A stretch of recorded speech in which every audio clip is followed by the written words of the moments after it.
Does it ever feel like you're a marketing professional just speaking into the void? But with LinkedIn ads, you can know you're reaching the right decision makers, a network of 130 million of them, in fact. You can even target buyers by job title, industry, company, seniority, skills, and did I say job title? See how you can avoid the void and reach the right buyers with LinkedIn ads. Spend $250 on your first campaign and get a free $250 credit for the next one. Get started at linkedin.com/campaign. Terms and conditions apply. Good morning, Crust. It's a great day to be a bread brother. Ugh, mornings are not my jam. Or jelly. Oh, come on. Stop loafing around. I just woke up feeling hollow inside. Just grab one of the new Morning Uncrustables sandwiches, like Bright-Eyed Berry or Up and Apple, filled with 12 grams of protein and tons of deliciousness. Crust, what are you eating? It's just granola, not even yogurt. No crust, no fuss. Uncrust your mornings.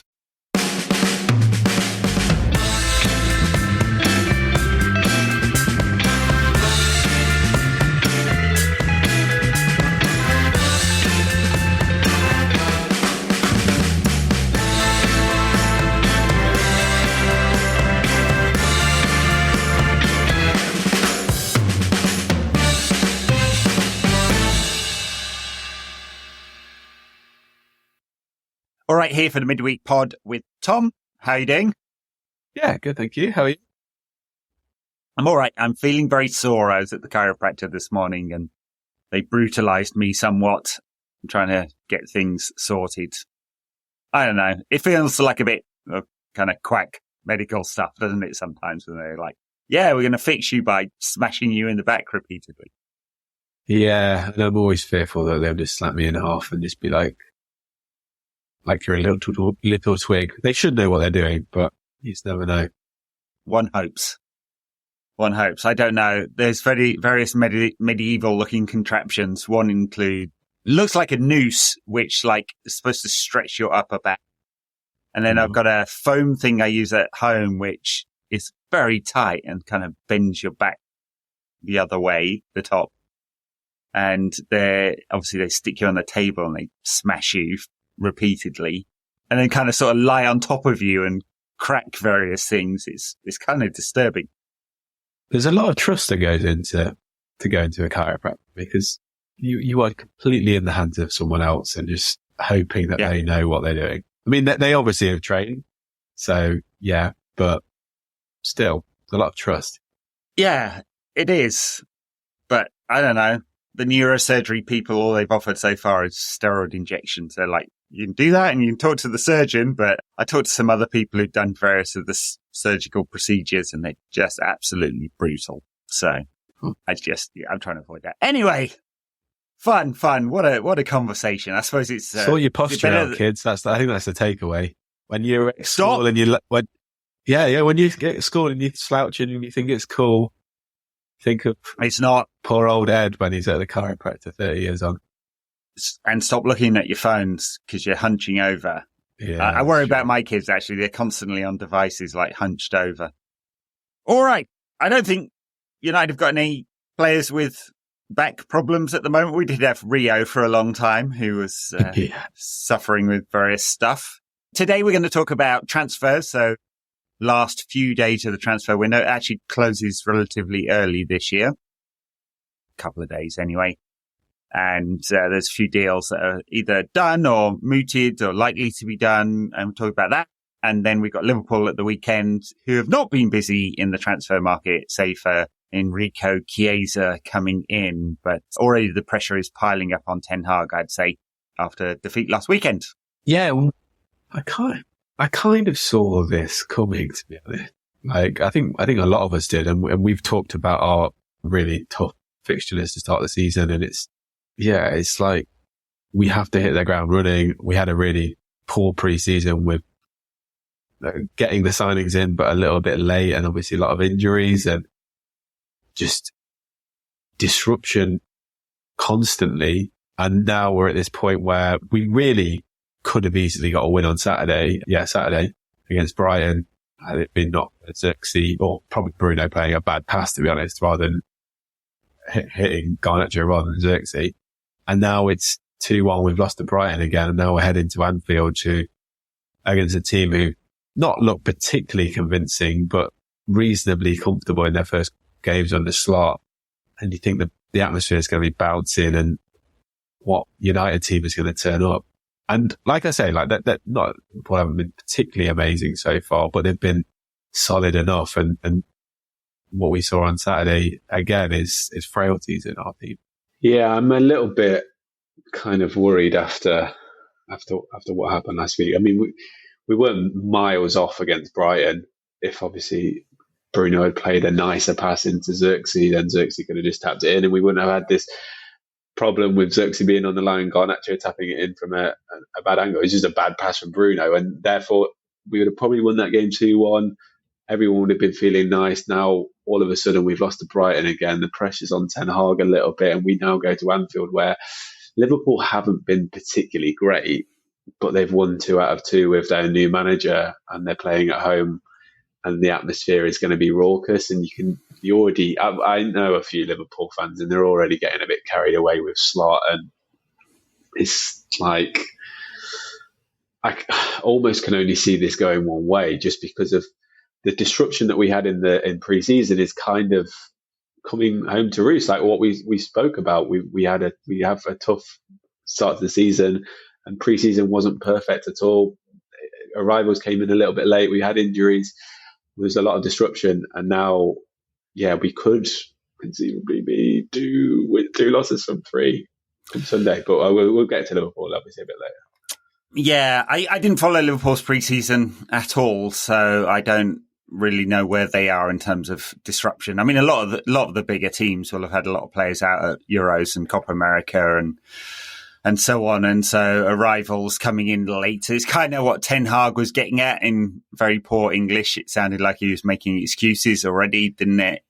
Whereas I think he was trying to say there's a lot of disruption to pre-season and a few defeats and players coming back late and not quite fit and so on and so on and so on. And I guess minor details played into the Brighton defeat. Overall, though, my impression was United just didn't play badly in the key parts of the game, right? Didn't build up well, booted it long a lot, and had the same defensive problems where the high press, which wasn't as functioning, I think, on second sort of viewing and thoughts as perhaps it could have been, and really Mason Mount just makes a big difference there. And then a big hole in midfield. Still, again, and nothing actually seems to have changed. Although maybe integrating some of these new players will make a difference. Talking to new players. Yes. Segue alert. Talking to new players. So we are very close to Manuel Ugarte being announced. It seems like he's in Manchester, completed the physical. All the documents are signed or about to be signed as we're recording. And United just have to do the video and the social post or whatever it is they're working on right now, and he will be a United player. He should be registered in time for the weekend's game. So that one's done. Yeah, I know you're not massively keen on Ugarte, and it's hard to get too excited about a player who's gone to PSG and pretty much failed for various reasons, obviously. But even just parachuting him into the second half on Sunday is, I think, going to be a little bit of a lift, because he's that kind of character who will relish those types of games, and his personality, I think, will be something that we could get excited about, because he's going to be a battler, he's going to be a destroyer, he's going to be a winner. And I'm quite excited about this signing in some ways, but I think also my fear is that it kind of speaks to potentially a lack of ambition that we have, really. If we're buying such a player who is essentially a destroyer and little else, who's just going to kind of play little passes, which is fine, but it kind of speaks to the path that we want to take as a football team, and the system that we want to integrate, which again is fine short-term wise, but if this is kind of part of the big project, and we're going to be signing destroyers who don't do much else but destroy, and I think it will actually fit into this team perfectly. And you speak about having a massive gap in midfield like we did against Brighton. He, with his pace, is just defensive nous should stop those gaps immediately, and is exactly kind of what we want in that respect. He's kind of on the ball at what little he gives us. He's not an Owen Hargreaves, where Hargreaves was, in my opinion, like ace on the ball, and he had all the ball winning attributes as well. He's kind of Owen Hargreaves without the ability on the ball almost. But he's not horrendous on the ball, but he's not just elite. He's very sensible with his passing, completes a huge amount of passes, but they do tend to not be very progressive. There's an interesting report that said Ten Hag was initially against this transfer and wanted to keep Scott McTominay, and those above him were kind of pushing it, which is kind of interesting narrative, since this feels like the exact kind of player that Ten Hag would want in midfield. Most of United's build-up is down in wide areas. Also makes United kind of easy to defend against because we're one-dimensional. In fact, it's very left-skewed. Look at the pass map against Brighton, just for very clear evidence against that. But if you're only building up in wide areas, the opposition know that. And if you're going direct all the time, which United do, opposition know that as well, right? You're not baiting the press if you're going to boot it long by one of the world's best passing goalkeepers, who, by the way, completed a ton of passes against Brighton. And his ability to pass over the top of the defence is just incredible.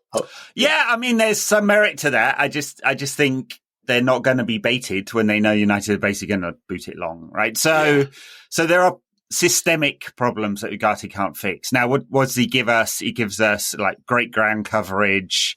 He wins a lot of duels.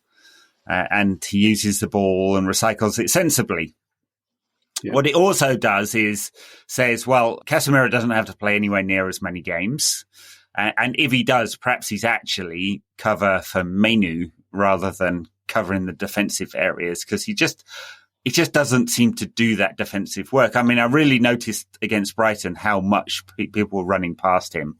And of course, he was significantly at fault for the winning goal by just vacating his zone and not bothering to go back in the second or third phase of Brighton's possession there. So that's what he gives us. I'm not excited because I think he's kind of a one-dimensional player, and we will end up looking for a better player down the line. But fills something of a hole in the squad. If you're trying to balance squad, it moves towards that. And he's similar, I think, in a lot of attributes to Amrabat, but just much better at everything. I'd say Amrabat's probably a better passer, but I'm not sure we even saw that really. Because he played so little. Yeah. So. We saw a lot of like short passes, and to be fair, like especially in some games, he gave those short passes away and let the opposition in. But he is, Amrabat has the ability to play those long diagonals, which he didn't really show at United. But I think Ugarte will, again, like you say, cover the ground. Like you look at his like ball recoveries, his interceptions, his dual percentage wins and stuff. They're off the chart. Like they're one of the best in Europe. I think they are the best in Europe by quite a distance as well. So in terms of that, we're getting absolute elite just on the ball. So like, I mean, if you're an Everton or something, it'd be an absolutely ridiculously good signing. But we are Man United, and it's important to remember that sometimes. And the finance is 42 and a bit million, just depending on the FX, and another 7 or 8 in add-on. So it's 50 plus 10 in euros, which is the fee apparently that United wanted to pay and got Paris Saint-Germain down to that. And if you balance it out with Scott McTominay leaving, who we can talk about as well, and Hannibal leaving, then the finance is like work for United. And this, I think, overall, in terms of the strategy, we can pick holes in each individual player that's come in, and there's some risk with many of them, all of them probably. But as an overall strategy, you seem to be able to do more deals, right? This is 5 main players for the first team, and a lot's going out, either on, I think, 16, if you count all some of the younger players who've left as well, or free transfers out and sales and so on. So they're managing to do a lot of business, which means that I think it was Matt Hargreaves and Jason Wilcox in Paris to sort out across cross the T's and dot the I's on the Ugarte transfer, and Dan Ashworth was sorting out the Scott McTominay deal. They can do more than one deal at one time, which was just never the case under the previous regime. Yeah. And it's good. Like, I mean, McTominay, that felt like we were really, really struggling to get rid of him. I guess because of us wanting a decent fee and getting rid of his wages and finding a team which he fits into. Because as we spoke about on the daily, like his role is unclear, it's undefined. Like, it's difficult to kind of wonder where he fits in. And thankfully, Conte has come in and been like the Mourinho of old and just going for these players who are Premier League players. And like with Lukaku, just seems like a very odd signing to get rid of Osimhen and bring in Lukaku. And then with Scott McTominay as well, I don't really know how he fits into Napoli's team, but thankfully they've come in for him. And as we spoke about on the daily, like, it is going to be kind of sad to see him leave, but also it's really almost nice to see him go as well. Like, not to be harsh or anything. It's just I agree. He's not quite good enough, but he's been one of our own, and I don't think we could fault his commitment at any point. And so that is sad. And he provided a lot of goals last season many in emergency situations. My overall feeling is, one, yes, he's not good enough for a starting place at Manchester United, but he's not really good enough for Manchester United who are challenging. Now, there are plenty of players under Ferguson, when United were the top team, who kind of fit this Scott McTominay mould. They were happy in the squad. They played important roles at times. They had specific roles to play. Ferguson planned out teams well in advance and managed their minutes and so on. And maybe he could have played that role, but Erik's not that keen on him, or the people above Erik saw this as a good financial deal. Maybe there's a bit of both there. And Scott himself is 26, 27 now, no longer a kid, and he needs to be in a team every week. And if that's Antonio Conte and Napoli, great for him. Yeah. I think as well, like, people compare, obviously because of the Scottish link as well, like, people have compared him a lot to Darren Fletcher as a squad player at United. But I feel like Darren Fletcher had a very clearly defined role, and he knew how to play in centre midfield. And when you played Darren Fletcher in midfield, there weren't any holes in midfield because he was tactically disciplined. He was a great ball winner. He used the ball really smartly. Whereas McTominay, when you play him, because of the position he plays, centre midfield, and he doesn't have the discipline, there's always holes when he plays. Therefore, if you brought in Fletcher for Carrick or Hargreaves, it would be a downgrade, of course, or Roy Keane, I guess, when he first came in, but you would still get competency. And same with like O'Shea or Phil Neville, like these types of players, Wes Brown, the kind of fringe players who were like wouldn't kind of start in the best team, but they would, when they came in, they would do a job. They were all competent. They all like didn't leave gaps, didn't leave holes. Whereas McTominay, when he plays, he is good and fine, and he's a good squad player to have around the team. But every time he plays, it's not just a downgrade in terms of quality, it's a downgrade in terms of there are massive gaps in the midfield when this guy plays, which is, therefore you almost can't play him. Like, you can because you have to, and he does provide stuff. He has a great mentality. I loved his character. I loved his mentality. Like, just exactly what you want from a Man United player. All the time, 110%, like nasty in the right ways. Absolutely loved like scoring goals. He loved the emotion you saw from him when he scored a goal. But yeah, limited and ill-disciplined. Yeah, tactically ill-disciplined. Yeah. Not Hannibal ill-disciplined. Yeah. Well, look, maybe new lease of life for him. Hope it works out at Napoli. Andy Mitten was saying on the Talk of the Devils podcast that Smalling had sort of been freed from all the pressure when he moved to Roma, and maybe that's true of Scott McTominay. And Although Napoli fans are pretty obsessive, I don't know whether he's going to get less intensity from the supporters there, but maybe not the kind of global focus. Well, we'll see. We'll see. We'll follow his progress this season and see what happens to him. All right. One other player that there is an Italy connection is Jadon Sancho, with Juventus apparently negotiating with United. This seems to have been, it's generally complicated because the PSR cost for United is just massive, right? He's on these huge wages and obviously it's a massive fee. And so it's like a £30 million a year hit on PSR for United. It's like 8% of our budget. It's absolutely mental for a player who's spent a good, year on the sidelines for some various reasons, either not in a good place, not sure what it was exactly, or falling out with coach and then on loan away. So, it's been a disaster for United and then trying to correct it. And it looks like the most likely deal is a loan to Juventus with some kind of obligation to buy next season. When Sancho will be into the final year of his contract, there's an option for one more. But it seems like the best option at the moment. There's been we can talk about it all in the round, right? There's been this potential swap deal with Raheem Sterling mooted, which seems unlikely.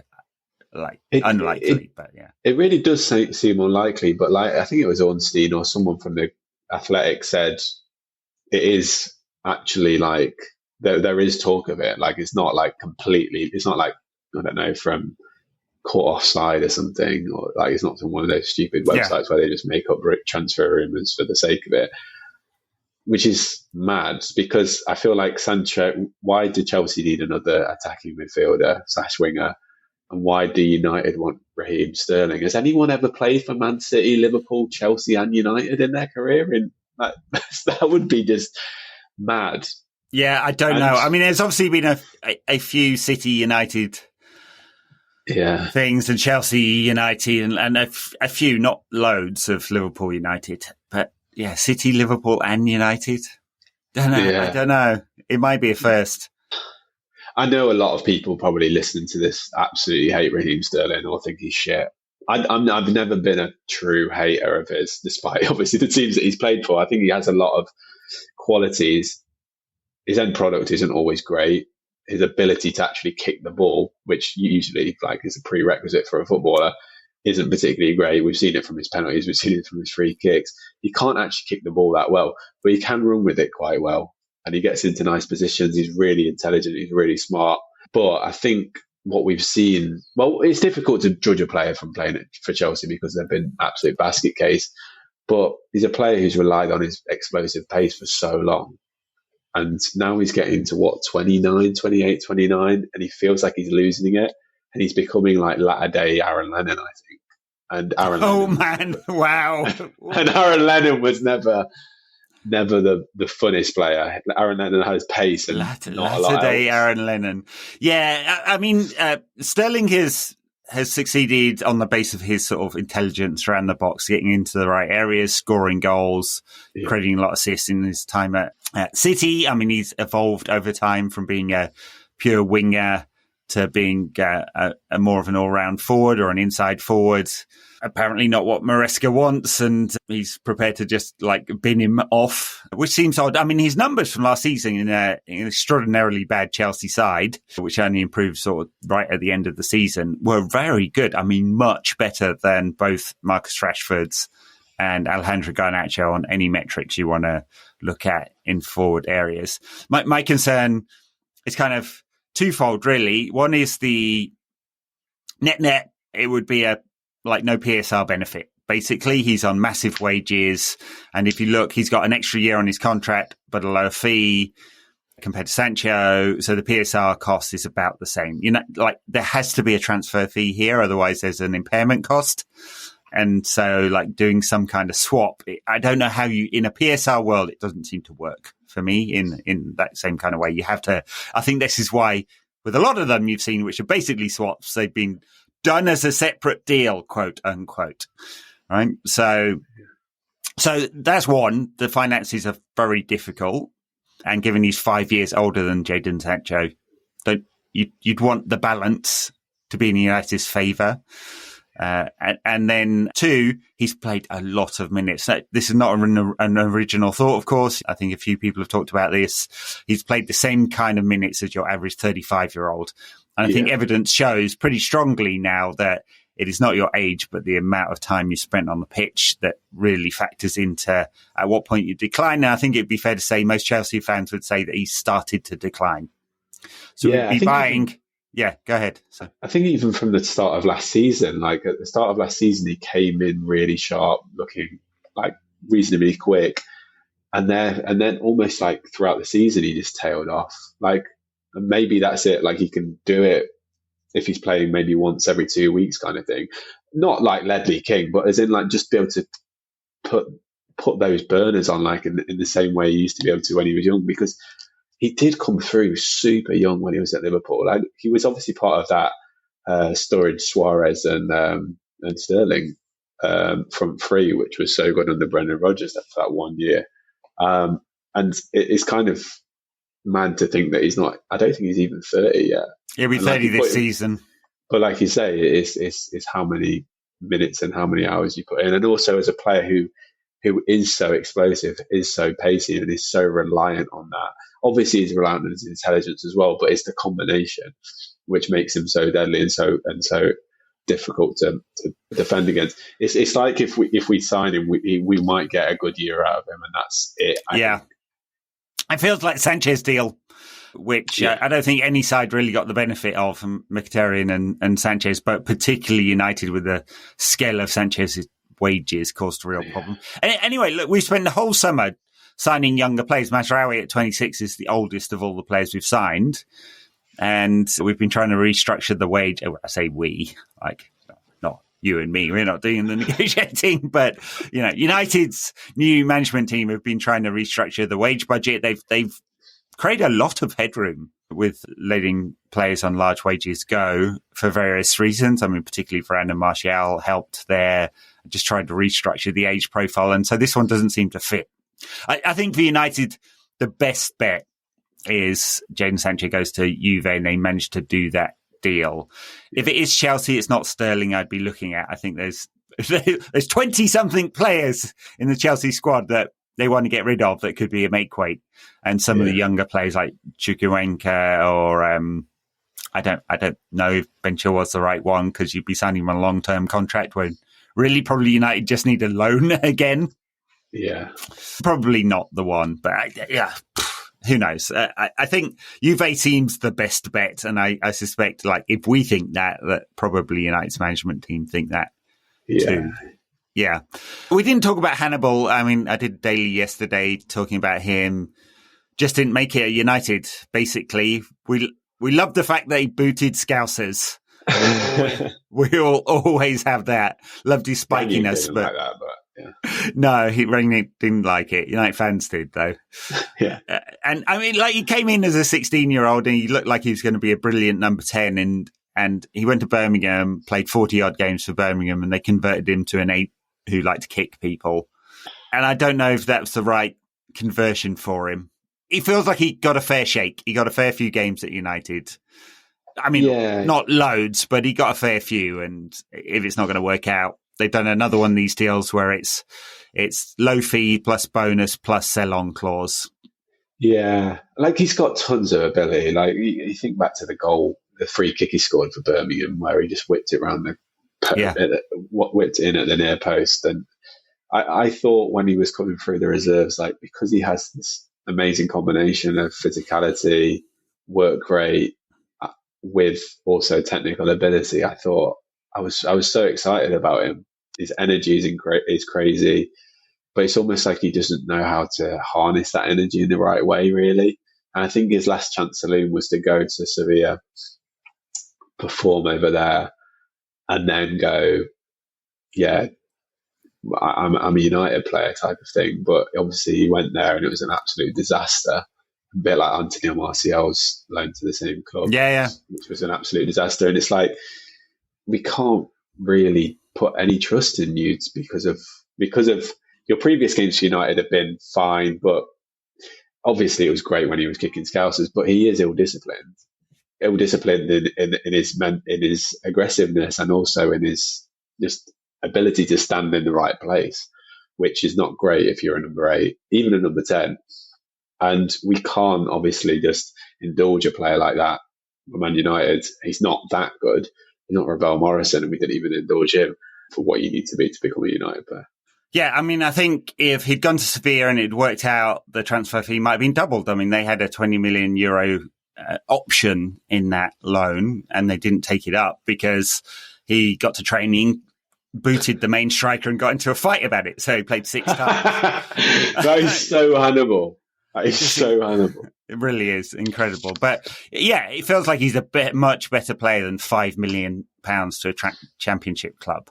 And hopefully he goes to prove it. I mean, this is Burnley, who last summer spent 20 million on James Trafford, who not played a single minute for Manchester City. So we do not have the halo effect with younger players. So we're doing all these deals where it's fairly low fee and a large sell-on, hoping that some of them will come good.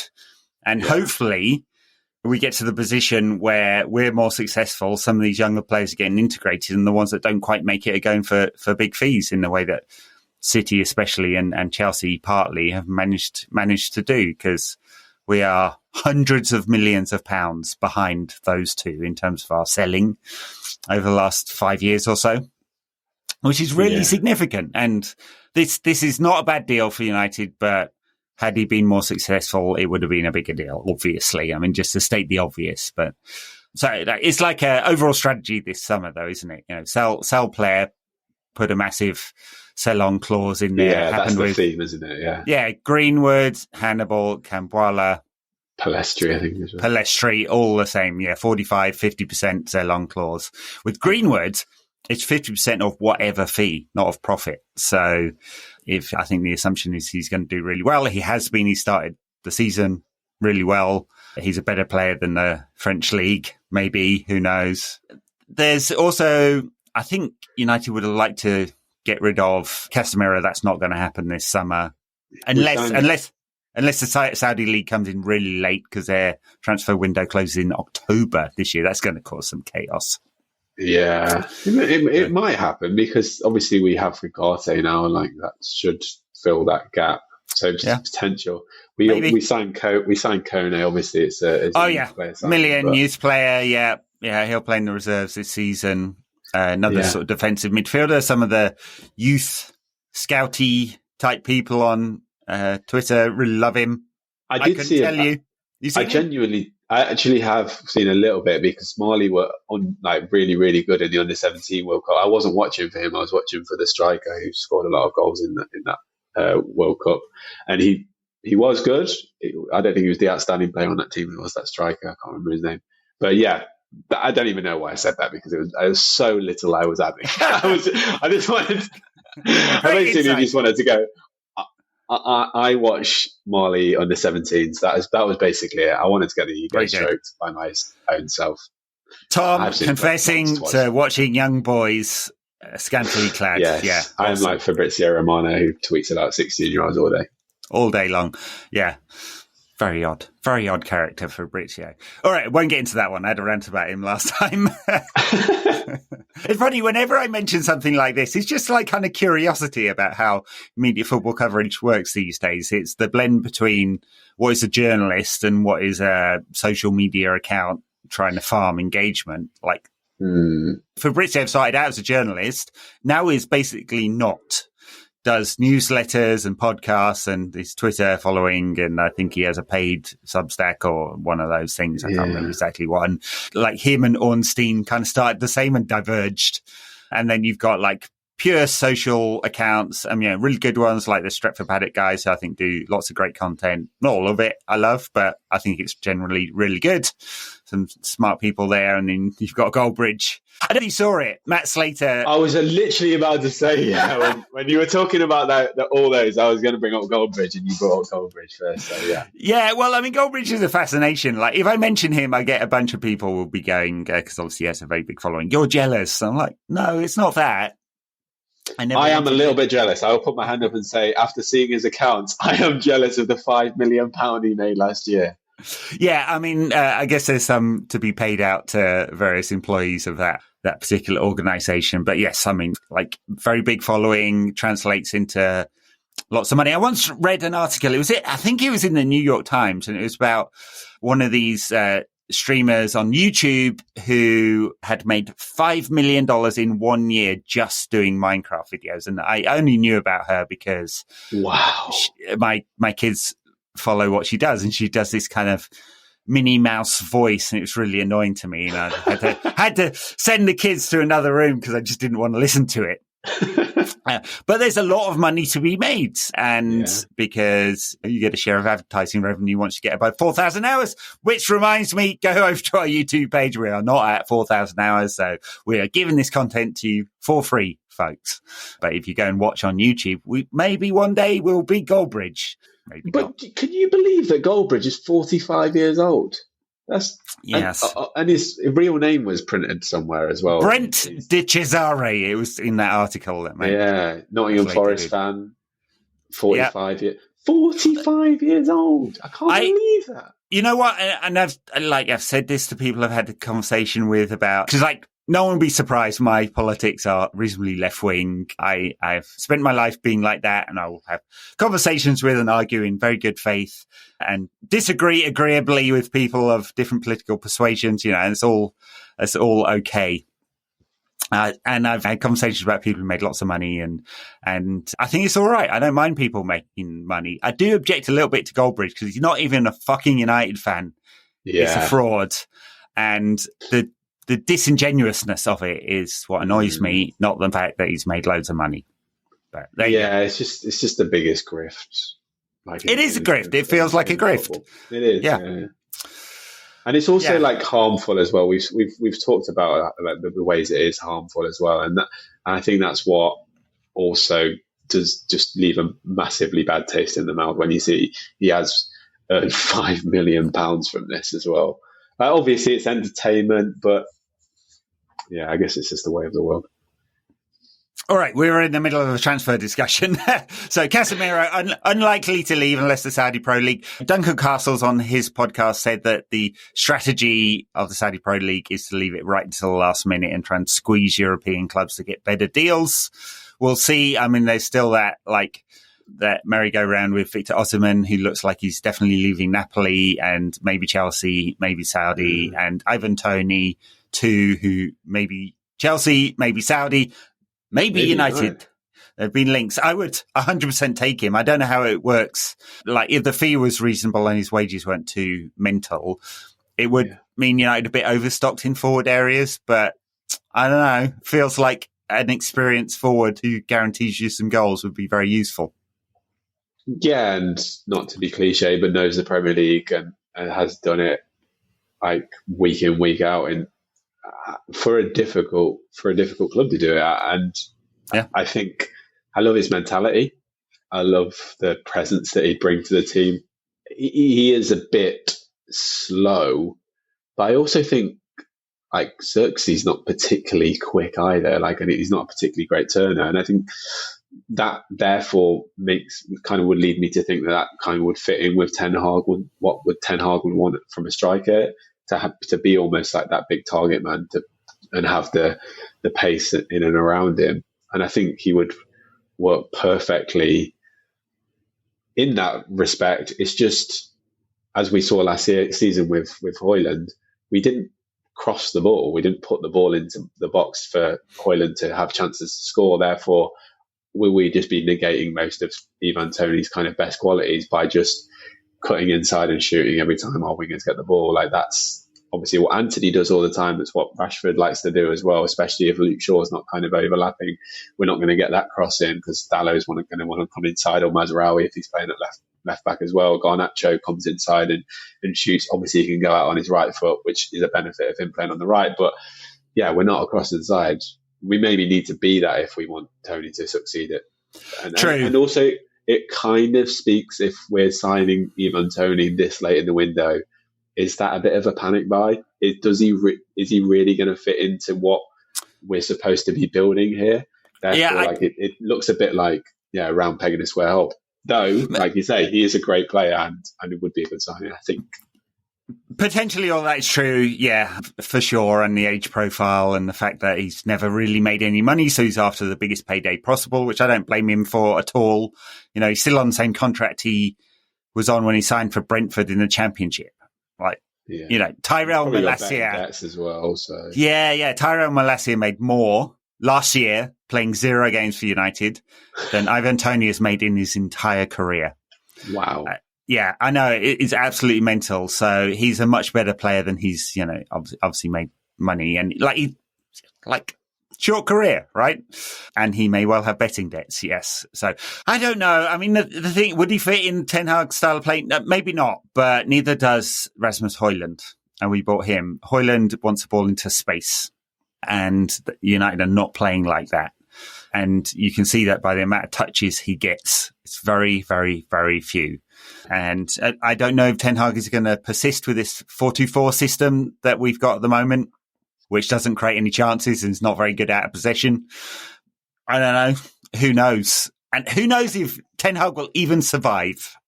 Well, that's very true as well. You know, maybe we'll get Ruud van Nistelrooy's interim in November or December. It does feel like he was almost brought in for that role. I think what it does do, if we do have 3 strikers, all 3 strikers are very different. Like I said, Xerxes like not particularly quick, but he's a completely different player to Toney. I think Xerxes said himself, he's a 9.5 who kind of likes to come in and link play. He's got really soft feet. You've got Højlund, obviously, like you say, he likes to run in behind and likes the ball into space. And then you have Toney, who's almost like an old-fashioned target man who will like crosses into the box and stuff. It's almost like Italy in the World Cup 2006, where they took like 5 or 6 strikers who were all completely different, or a little bit like United when we had like in '99, where we had 4 quality strikers who were all completely different. Like, but then does that work at club level these days? I'm not particularly sure. I mean, if we are going to play 2 forward players, then there's room for a 3rd striker. If we're not, then maybe they don't get many minutes. I think that's it for the transfer window. I suspect United would have liked to have gotten rid of Victor Lindelof too, who will be 5th or 6th choice central defender. He managed to get himself injured in time to keep stealing a living. The Phil Jones, he's done it. Phil Jones strategy, perfect. I mean, to be fair to Victor, he's not spent a lot of time injured. I mean, they all have, so no more than anyone else. But it is kind of comical that it's happened so late. So we'll see whether anything happens on that front. Okay, before we go, United play Liverpool at Old Trafford on Sunday. It's always a big one. I guess there's extra intrigue with pressure on Ten Hag following from last season's absolute disaster and defeat to Brighton. And then Liverpool under Arne Slot, who, I don't know what your impression is. My impression is they're trying to transition to a slightly different style of play with all the same players, basically. Which I don't know if that's a recipe for a good season or not, although they've won their opening 2 games. Yeah, it didn't work in the first game. They changed it to be quite Klopp-esque in the second half after pretty dull and poor first half against Ipswich. And then the second half they looked a lot better, kind of playing their old style of football. I just don't think this is going to work for Liverpool, to be honest. I think almost anyone who was going to follow Klopp, unless they had a massive personality, was going to really struggle. And Slot doesn't have that personality. So I think the whole way that Liverpool have created and the way that everyone has fallen in love, who is a Liverpool fan, with Liverpool in recent times, is all to do with Klopp. And therefore, when he is not like Klopp, and he's not going to be winning the same way as Klopp, he's not going to have that personality, he's not going to have that energy, he's not going to have that madness, especially like last season. Liverpool had loads of madness, and I thought that was going to guide them to the title at one point, because it just felt like they're playing badly every single week and they keep winning. But that's what I guess you fall in love with, like, as a Liverpool fan. This is going to be so much more stale, so much more boring, not just from the style of football that we've kind of just spoken about there. Like, there's going to be a lot more methodic. It's going to be Arteta City-esque in this kind of slow build-up play, passing, compared to the whatever he used to call it. What was it? Heavy metal. Heavy metal. That Klopp used to talk about. And also like the personality. The bloke isn't bringing personality, and he has that distinct Dutchness about him, and then that very straight talking way.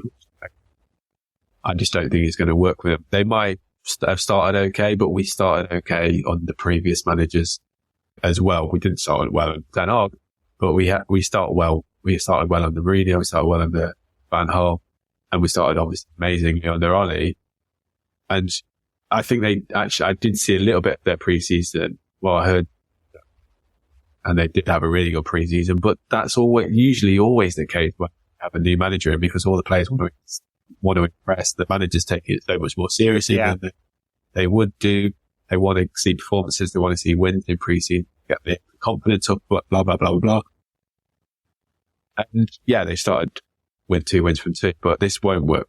Well, I'm almost certain of it. And hopefully we can put a dagger in the doors by winning ways. I hope so. I mean, the thing that is worrying, I guess, like even if the system change causes problems, and they're a bit light in central midfield, I think they've got so many individuals that can cause problems. Yeah. Salah still knows how to find a net. So does Jota. Diaz is a great player. Gakpo is decent but scores goals. They've added Enrico Chiesa. It doesn't feel like they needed another one. Is he back up to Salah? I guess he likes to come off that right-hand side with his left foot, doesn't he? So they've just got us. Oh, and we didn't even mention Darwin Núñez, who one person who is apparently familiar with this kind of thing on Twitter made a bit of a splash by saying Núñez is trying to get out. Who knows whether that's true or not? The more chaos in the Liverpool camp, the better. Yes, please. But just to round off my point, I mean, I think they've just got a lot of individuals that can hurt you, even if they're light in midfield. Some of their stars at the back, Van Dijk and Robertson in particular, are not as good as they once were, are aging a bit. So there's change there, and hopefully it doesn't work for them. I do worry about United's setup, though. Like, even if they're light in midfield, we are always lighter, because that seems to be how we play. You also kind of wonder, like, obviously we have beaten Liverpool under Ten Hag when Sanchez got that hilarious goal, standing there like a statue.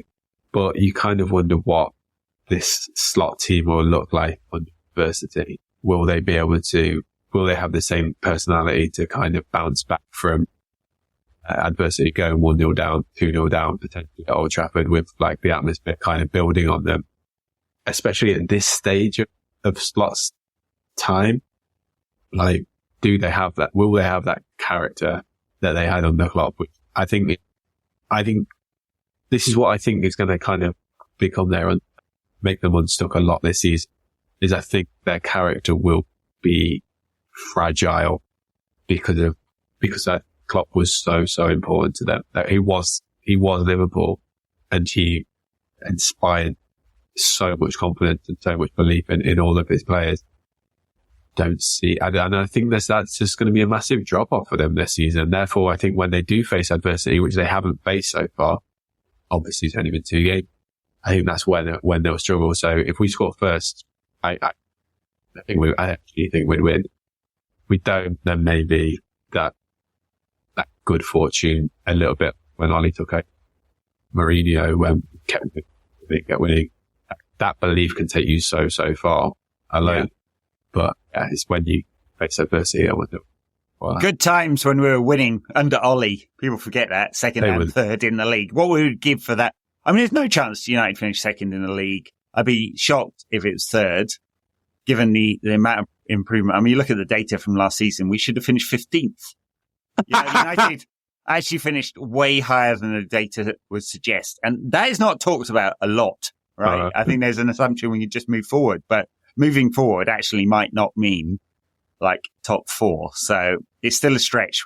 What is in our favour, to come back to Liverpool, is that, potentially things don't go well for Slot this season. Yeah. Hopefully. There's a lot of question marks, a lot of imperfect teams chasing those likely 3rd and 4th, maybe 5th, depending on like how English teams behave in Europe this season and so on. Or do in Europe this season. It's not just cards, it's performance. Yeah, and then the new style Champions League. So you got Villa, Spurs, Chelsea, Liverpool, United. I think that's it. Like all chasing third and fourth, maybe fifth, I imagine. And there's not a lot between all of these teams that we can argue. Maybe, possibly, potentially should be better, but not really proven, is it? So, yeah. And I just think in terms of like feeling around the club and narrative and confidence, it will go south very quickly if United lose this game. Like there'll be a lot of bad feeling. Yeah. And it's very hard to call, isn't it? Because it was not a great performance against Brighton. There's not a lot of signals going, yeah, we're really starting this season on fire. And we saw it when Bruno they're going to make sure. Bruno got booed when he came off. Bruno didn't get booed, but the decision to take Bruno off got booed. No, it's a fucking bizarre decision. But yeah, you take off your best player for Scott McTominay. What was the thinking there? You're going to chase the game, but actually we were under pressure and not able to control the game at all at that point. This speaks to the fragility of Ten Hag. Like, we're 2 games in after, well, the 2 competitive games before that was the FA Cup final. Everyone's singing his name. Everyone's wanting him to stay. 2 games later, a late winner against Fulham and a loss against Brighton, and he's already under pressure. The fans are booing him. Like, this is what it is at United. Like, he was very, very close to being sacked last season. And yeah, really bad result on Sunday, we'll be like, oh my God, like what happened? And the media gets on us really quickly. Our own fans get on us quickly as well, because I mean, for good reason. I think, I definitely wanted Ten Hag out last season. I don't know if you did. I don't want to speak to you. Well, he definitely didn't earn a third season, I have to say. But yeah, I look, a lot of performances like the one against Brighton this season, and it's very early in the season, of course, and all the new players haven't been integrated, but a lot more performances like that. And I don't think Ten Hag survives this season. I mean, no one survived a third season at United since Fergie left. And I'm also not advocating for him to go after 2 or 3 games. I'm just saying that this is what is going to happen. Like, I want him to be given time, but like everyone in this show knows what happens when the pressure gets going. When United start losing, everyone starts getting on our back. But it's just fun to poke and laugh at United. Therefore, it's going to be difficult to survive once things start going badly. He has no bank of credit, and that's why the pressure will ramp up very, very quickly if United don't do well, and United need a fast start to this season. Those cup competitions, they're very, like, they're ephemeral, aren't they? You know, it was great when you win, but the sign of real progress is position in the league and how we do in Europe. And that has not been good. All right, we'll leave it there. God, come on, you Reds. Like, for all of that, that's not meant to be negative. I want United to smash Liverpool on Sunday. I would like revenge for that 5-0. I'd like a really big win, and for us to come out going, Ten Hag is a genius. How did he pull that off? We're very sorry for all the criticism. And Victor Lindelof, coming off your crutches to score a last-minute winner or whatever. Like, clearly, I want United to do really well. I'm a bit dubious about it, honestly. But yeah, there we go. It's just United though. Like, it's impossible to support United without having tremendous bit. And it's also impossible to go into this game of all games, considering what's happened last few years, to go in without tremendous fear. Like, we obviously are excited. We want to be as positive as we can, but we've also seen what's happened, and therefore we're reacting from previous trauma. Right? Yeah. Great way to end it. This has been your NQ80 therapy session.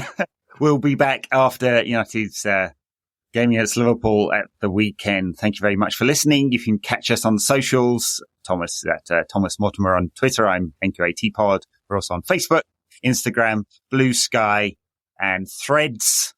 Does anyone take part in any of those? I'm not sure. We're also on YouTube if you're not watching there. And we're now on Apple Podcast subscriptions, where you can get our Patreon backers content there as well. Same price, $5 a month. We do 2 extra shows. The extra show and the tactics show, which will be coming up today. We appreciate your support if you want to support us there. And if not, we are thankful for your support through listening. All right. Bye now.